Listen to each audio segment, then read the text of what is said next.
Vous voyez, vous avez cette catégorie d'écrivains. Quelqu'un que j'ai énormément admiré, et je suis rentré dans le journalisme, je ne sais pas du tout à cause de lui, et ça me rendait les choses plus faciles. C'était Tom Wolfe. Tom Wolfe, qui est un esprit extrêmement sarcastique, qui a fait le Bûcher des Vanités, vous savez, autour de Wall Street et tout ça, qui est un personnage très sarcastique, très drôle, très amusant, qui jouait les ultra-conservateurs jusqu'au fascisme, qui avait d'ailleurs un chapeau pour devenir. Bon, j'aimais beaucoup ce personnage, qui me rappelait un peu mon grand-père, espèce d'élégance comme ça, un peu exagérée. Et bon, ce Tom Wolfe, par exemple, c'est exactement la même chose. C'est quelqu'un, je dirais, c'est un écrivain qui a travaillé énormément dans le journalisme.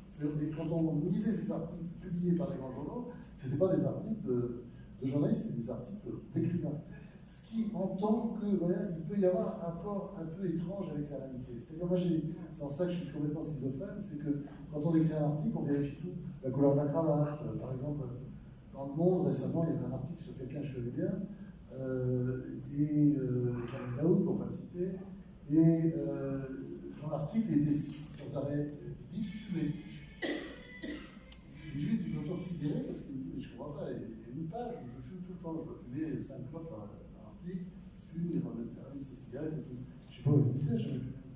Voilà. Ça, si vous voulez, ça c'est plus, alors, je dirais, la personne en question, elle a plus écrit un article d'écrivain, mais c'est pas du tout un article de journaliste, parce que on ne fait pas fumer quelqu'un qui ne fume pas dans un article de journal. Après, il y a des écrivains comme Scott Fitzgerald, qui finalement a travaillé beaucoup dans l'urgence, qui fait produire des articles, qui a fini par faire des livres magnifiques. Voilà. C'est comme Tom Wolfe, c'est des gens, comme dans ma mère, c'est des gens qui écrivent des articles d'écrivains dans les journaux. C'est pas du tout la même chose. Mais moi, dans les journaux, j'ai toujours écrit, enfin, quand j'écrivais, quand je faisais des enquêtes, c'est pas la même chose, et quand je faisais des enquêtes, c'était vraiment des articles de journalistes, et puis j'en suis fier. J'étais très fier avec ça, de vérifier 5 fois une date, un rue, c'est l'activité d'Outali, avec le premier inspecteur Douzeau, le temps Colombo, pour essayer de trouver des informations, relier les filles, et puis après vous écrivez l'histoire, vous êtes très content, mais vous avez tout vérifié. Et encore des problèmes, c'est ça, j'ai tendance à passer les cours. Je vais vous coller. D'ici 17h, ça mange. Je fais ce qu'il faut. Ah, peut-être. Non, c'est pas mieux. Il faut le tenir. Je pense qu'il faut être trop près ou trop loin. C'est pas grave. Ils ont été achetés en sol. Alors, les journalistes se présentent très souvent comme des artisans du décryptage. Donc, je voudrais aborder maintenant peut-être l'enjeu politique du langage, qui n'est jamais innocent. Oui.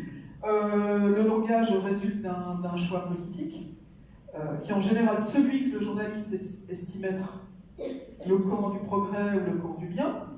Et je voudrais simplement citer un essai qui était sorti en 2016 qui s'appelle La langue des médias, que vous connaissez sûrement. Langue des médias, destruction et langage, fabrication du consentement, Ingrid Réaucreux, qui s'attaquait au langage pratiqué par les journalistes. Donc elle s'attaquait à leur type de langage, à ce parler spécifique, cette sociolecte, en aboutissant à la conclusion suivante: faute de maîtriser le langage, les journalistes s'intéressent finalement peu aux faits et préfèrent promouvoir des idées même s'ils s'en défendent. Et elle citait de nombreux exemples sur des terminologies qui ont complètement changé. Par exemple, on ne dit plus qu'une manifestation se disperse, mais elle se disloque. Le sentiment a été replacé par le ressenti. On ne dit plus avoir un impact sur, mais impacté.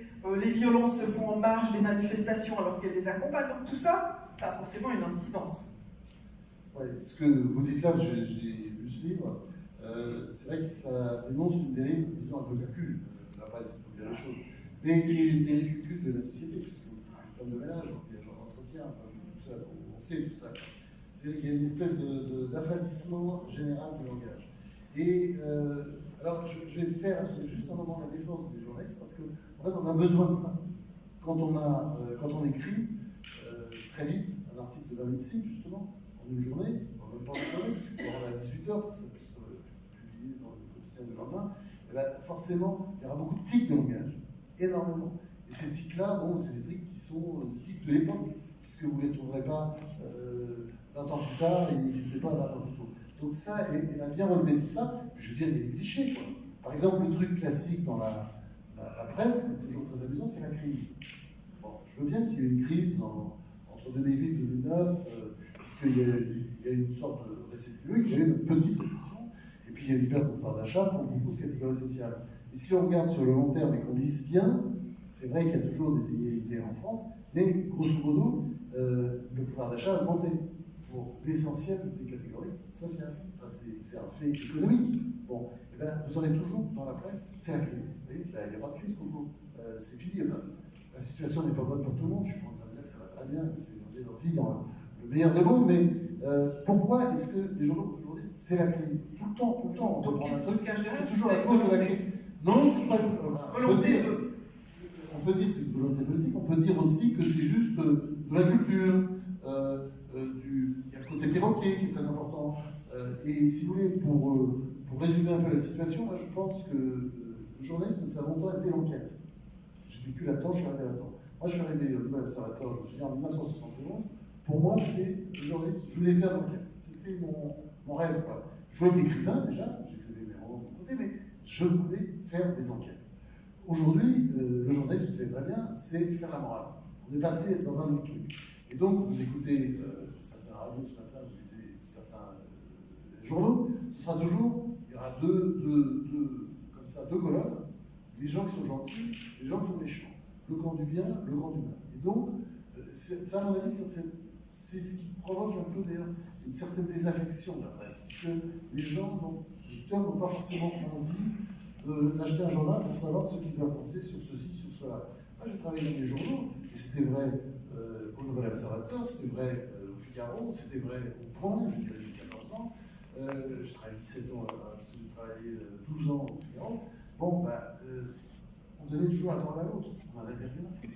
Il y avait une ligne éditoriale, etc. On travaillait au Figaro quand je suis arrivé, mais ça a changé après, et on donnait la parole à l'autre.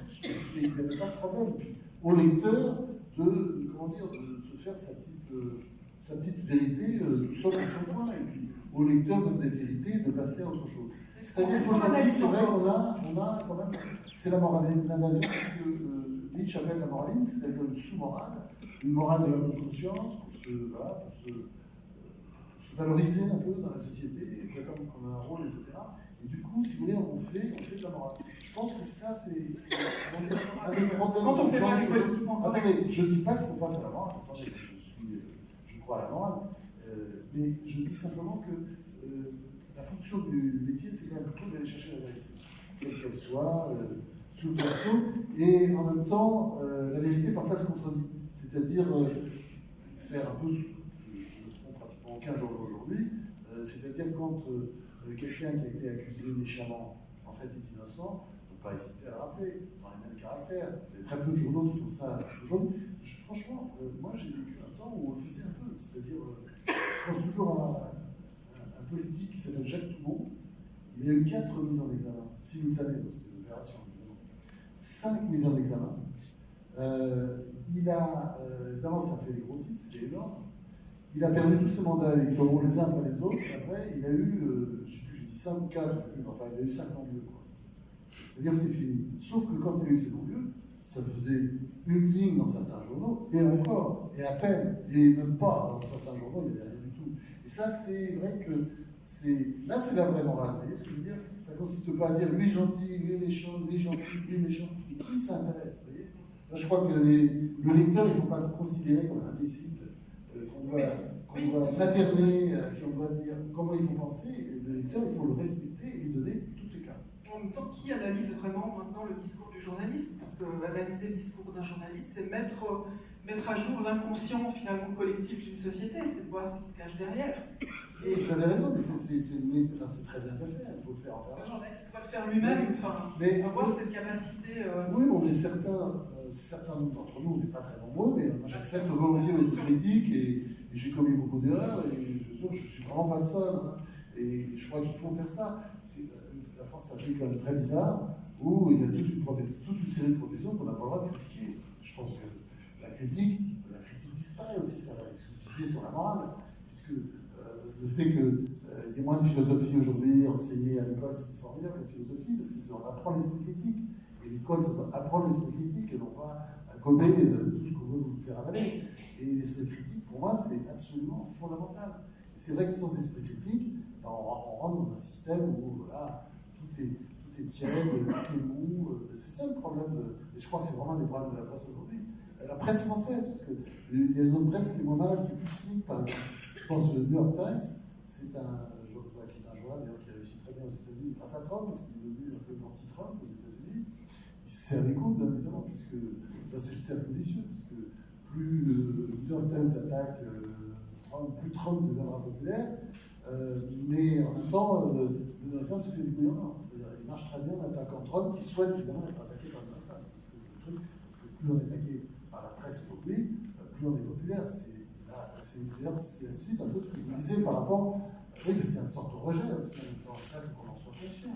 Je pense que mais il y a une perte de confiance et de discrédit quand même sur la profession de journaliste. Au contraire, il faut qu'on soit très conscient de ça. Et ça, la confiance, elle se mérite. Moi, j'ai toujours avec le lecteur, partout où j'ai travaillé, où j'ai dirigé des rédactions, il doit y avoir un contrat de confiance. Il faut respecter ce contrat de confiance.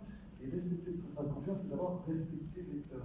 Ne pas lui raconter des blagues. On s'est planté, eh ben on va le dire. Vous savez, les journaux américains, je pense, comme le New York Times, il y a page 3, il doit y avoir un quart de rectificatif. Pourtant, c'est des journaux, évidemment, qui sont kilos. Mais bon, évidemment, parce qu'il y a le temps d'écrire beaucoup de conneries. Mais voilà, il y a des réponses, vous voyez, il y a un travail. Nous, c'est vrai, dans la presse française, j'ai l'impression qu'il y a un travail plus rigoureux américain qui est plus dans la recherche de vérité. Non, il y a beaucoup d'erreurs, mais quand il y a des erreurs, on les dit. Elles sont rectifiées. Elles sont rectifiées. C'est plus clair, d'accord.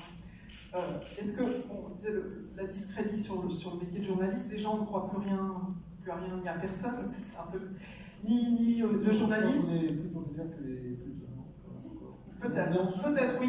Mais c'est-à-dire que je pense qu'il y a la question de la popularité et il y a le mythe balsacien de Lucien de Rubempré qui monte à Paris pour devenir journaliste parce que son inconscient lui dit qu'être journaliste, c'est le proconsul de la République des lettres. Donc il y a ce mythe qui, je pense, qui reste présent et en même temps, forcément, il y a l'émergence des réseaux sociaux, des sources d'informations alternatives.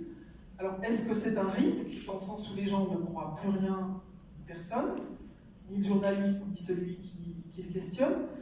Et au fond, est-ce qu'on n'accorde pas une vertu excessive à toutes ces sources d'informations alternatives? Vertu? Ouais.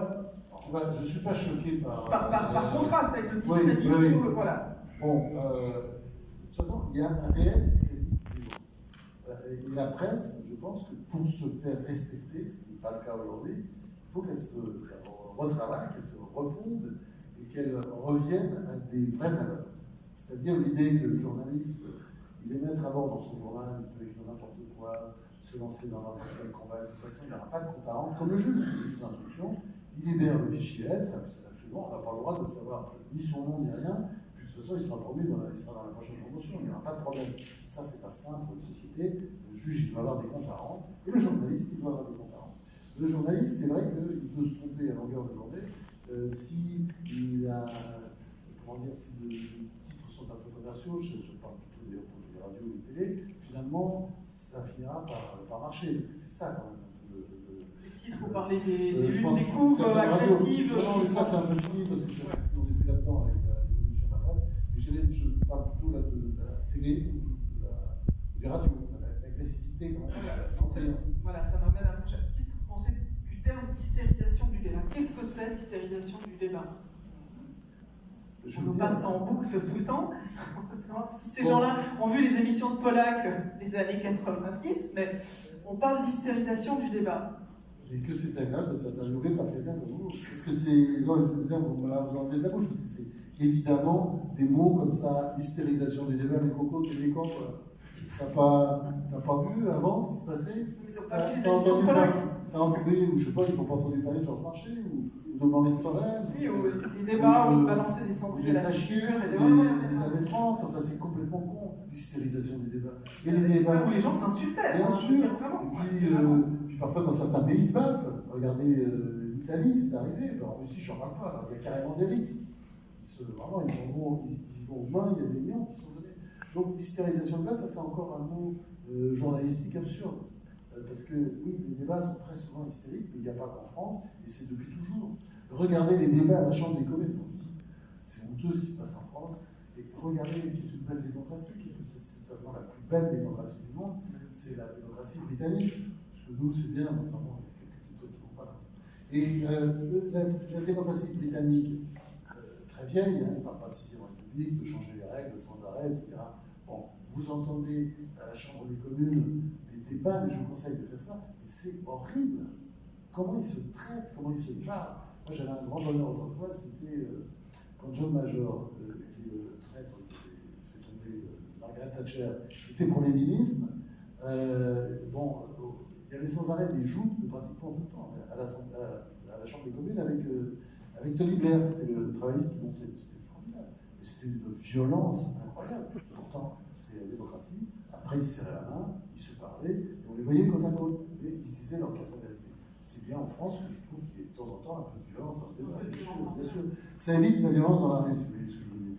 Mais en même temps, il y a une dichotomie entre cette hystérisation du débat et puis on parle de politiquement correct partout. Dans le camp du bien, de l'éthique, etc. Tout le monde pense un peu la même chose.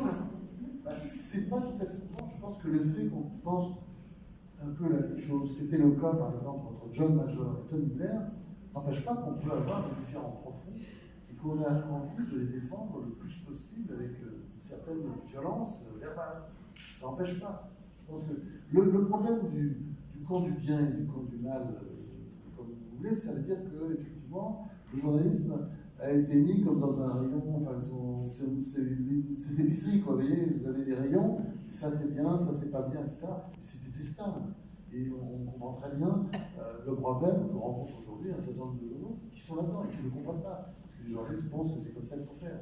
Parce qu'ils sont très fiers d'eux, parce qu'ils sont très contents d'eux. Et surtout, on n'a pas le droit de les mettre la moindre critique, parce que de toute façon, ils sont dans le camp du bien, ils disent le bien, et on n'a pas le droit de dire. On ne peut pas émettre de jugement. On peut, moi je oui, peux voilà, le faire. Je suis encore vivant, je peux le dire ici, et je le dirai partout, et je ne suis pas tout seul. On est parfois avec des sensibilités différentes. Jean-François Kahn, franchement, il ne dit pas autre chose. Enfin, quand on fait des débats. Oui, d'ailleurs, il est encore très en forme, hein. Il a fait un pavé de plus de. Voilà, oui, mais quand on fait des pavé comme ça, même, il faut qu'on cherche les raisons de s'engueuler, parce que tu m'as retrouvé. Ah oui, mais chez lui, c'est intéressant parce qu'il arrive à penser contre lui-même aussi. Enfin, il arrive toujours à penser contre lui-même. Il faut toujours penser contre nous-mêmes, mais c'est absurde. Personne n'a la vérité, vous savez très bien. Enfin, aujourd'hui, la vérité est toute simple, toute pure. Elle est diffusée sur France Inter, elle est publiée dans le monde. Mais non, mais vous savez très bien que ce n'est pas la vérité. La vérité, elle change tout le temps. La vérité, et puis c'est une recherche, c'est une quête. Et puis nous ne sommes pas parfaits. Et je pense qu'il faut là-dessus, justement, introduire, je dis toujours, parce que c'est méchant, c'est la vérité, de la modestie. Parce que le problème du journalisme, peut-être aujourd'hui, c'est qu'il n'y a pas beaucoup d'humilité. Et dès que vous aurez de Chez les écrivains non plus, j'allais dire. Ça, c'est la règle de la fatalité. Mais c'est là déjà un copain, j'aime bien d'ailleurs, qui ça a l'air c'est méchant, ce que je veux dire. Un jour, je me demandais, j'écris pour prolonger après moi. Bon. Non, mais ça, il croit sur lui, parce que je fais des bouquins, mais j'écris pas des bouquins pour après ma mort. Comme c'est le Solaire, je pense qu'il y en a des pires que Solaire. Non, mais ça me faisait vraiment doucement rigoler, parce qu'il n'a pas entendu d'abord la Terre va disparaître. Je ne sais pas si certains d'entre vous sont pas plus grands. Elle n'est pas là pour forcément très longtemps. D'abord, peut-être d'ailleurs, ce sera météorite qui réglera le problème. Il y a des loups, je crois, qui arrivent dans le 2025 ou un truc comme ça. Il va passer tout près de la Terre. Il peut très bien faire le tour. Paf, voilà. Déjà ça. Il nous arrivera, je ne dis pas qu'elle ne disparaîtra pas. Enfin, il nous arrivera ce qui est arrivé aux dinosaures. Bon, voilà. Bon, il faudra recommencer à zéro. Je ne sais pas si ce sera des guêpes, des poules, je sais pas, des abeilles, des fourmis. Enfin bon, il y aura une nouvelle espèce. On va parler de la faune et de la flore. Non, mais c'est ça. Mais pour revenir à Solaire, mais voilà. Elle pas ça. Mais il faut, je crois, vivre avec ça, savoir. C'est vrai que nous sommes de passage sur Terre, mais la Terre est de passage dans le cosmos. Et c'est écrit partout, c'est facile, on ne peut pas le savoir. Donc ça relativise un peu les choses. L'écrivain peut laisser une trace, même s'il manque d'humilité, mais il peut laisser une trace. Oui, mais c'est à partir de là que ça va du tout. Parce que les écrivains qui peuvent laisser des traces. Alors, moi, par exemple, je pense qu'un des plus grands auteurs français, bon, Victor Hugo, c'est bien, mais quand même, le plus grand auteur français, de loin, même si du mal à rejeter Victor Hugo, Balzac, tout ça, parce que c'est quand même, il mérite une place à côté, et peut-être un peu derrière. C'est Molière. Est-ce que vous pensez qu'à l'instant que Molière qui a inventé des mythes absolument incroyables, qui est un des plus grands écrivains de l'humanité, c'est Shakespeare. Est-ce que vous pensez que Shakespeare, Homère aussi, est-ce que vous pensez que ces écrivains, ils pensaient à la postérité, qu'ils étaient assez cons pour penser à la postérité? Non, franchement, Molière, c'est sûr que non, puisqu'il il travaillait dans l'éphémère, parce que le théâtre, c'est pareil, dans la fiction, c'est survie. l'éphémère. Vous pensez que Shakespeare, c'était pareil, d'ailleurs on ne sait même pas si certains disent qu'il n'avait pas existé, tout simplement. Il travaillait, c'était le théâtre, on travaillait à plusieurs le théâtre. Il y a un type qui dit, ah bah non, mais ça tu devrais couper, ah mais cette scène-là elle est pas bien, l'acteur qui dit, ah, je vais la refaire, tiens, tu veux que je la fasse? Il y a un travail en commun. Donc évidemment, Shakespeare, c'était sans doute plusieurs personnes comme Molière. Enfin, c'était eux principalement, c'est eux qui étaient le juge. Et bien, ces gens-là, est-ce qu'ils ont pensé à un moment à la postérité? C'est peut-être les plus grands auteurs que la Terre ait portés depuis qu'elle est là. Enfin, avec Homère et quelques autres. Mais pas beaucoup. Il y en a d'autres, Proust, qui est incapable d'écrire 3 lignes. Proust, ça n'enlève rien à son génie.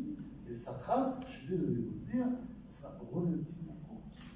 Parce que, je veux dire, je ne sais pas trop quand notre espèce va disparaître, mais ça va arriver. Voilà, ça va arriver. Je voudrais revenir à la notion de culture. En fait, vous avez fait